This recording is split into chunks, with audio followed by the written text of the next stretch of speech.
দায়িত্ব দিছে আৰু সেই দায়িত্ব পালন কৰিবলৈ আজি আপোনালোকৰ মাজত উপস্থিত হৈছোঁ। কাৰ আধাৰ card, Ayushman card, PM Awas Yojana, PM আপোনাৰ যোনটো আমাৰ গেছ যোজনা বা আমাৰ PMৰ যোনটো PM কিষাণ ধন, আজি আমি PM কিষাণ ধনৰ জৰিয়তে বছৰত 6,000 টকাকৈ পাওঁ, 4 মাহৰ মূৰে মূৰে 2,000 টকা। আপোনালোকে বহুতে পাইছে চাগে ইতিমধ্যে।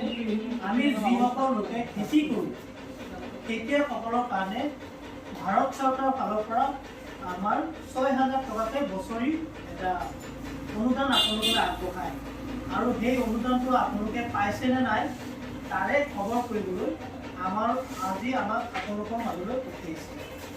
দ্বিতীয় যোজনাটো হ'ল আমাৰ PM জনধন।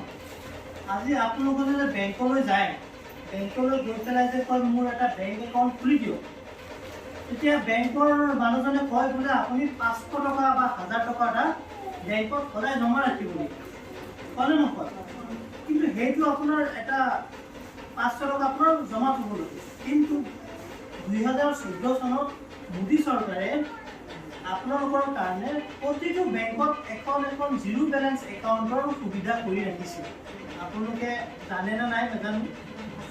সেই বেংকত যদি আপোনালোকে সেই একাউণ্টটো যদি খোলে, PM জনধন যিকোনো বেংকতে আছে, আৰু সেই একাউণ্টটো যদি আপোনালোকে তাত গৈ খোলে আৰু যদি কিবা কাৰণবশতঃ আপোনাৰ কিবা স্বাস্থ্যজনিত কাৰণত কিবা কাৰোবাৰ যদি ভগৱানে নকৰক কিবা মৃত্যু হৈ যায়, তাৰে এটা ইঞ্চুৰেঞ্চ থাকে, প্ৰায় আপোনাৰ 2 লাখ টকীয়া এটা ইঞ্চুৰেঞ্চ থাকে।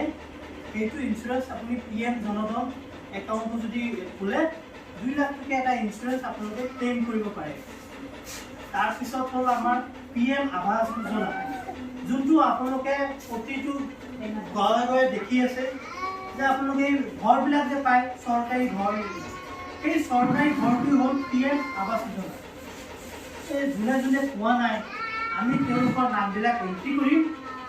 এই মই যিকেইটা স্কিমৰ কথা কৈছোঁ, যোনে যোনে পোৱা নাই আমি তেওঁলোকৰ নামবিলাক, ঠিকনাবিলাক, ফোন নম্বৰবিলাক আমি আজি এণ্ট্ৰি কৰি লৈ যাম আৰু এণ্ট্ৰি কৰি লৈ যোৱাৰ পিছত আমি চৰকাৰৰ হাতত জমা দিম। তাৰপিছত চৰকাৰৰ ডিষ্ট্ৰিক্ট DC অফিচৰ ফালৰ পৰা আপোনালোকলৈ যোগাযোগ হ'ব, কিহৰ কাৰণে পোৱা নাই সেইটো আপোনালোকক জনাব, কি প্ৰব্লেম হৈছে আপোনালোকে তেওঁলোকৰ মাজত খুলি ক'ব, তেওঁলোকক ধুনীয়াকৈ। তাৰপিছত যদি আপুনি যোগ্য হয় পাবৰ কাৰণে আপোনালৈ এই স্কিমটো আবণ্টন কৰি দিয়া হ'ব।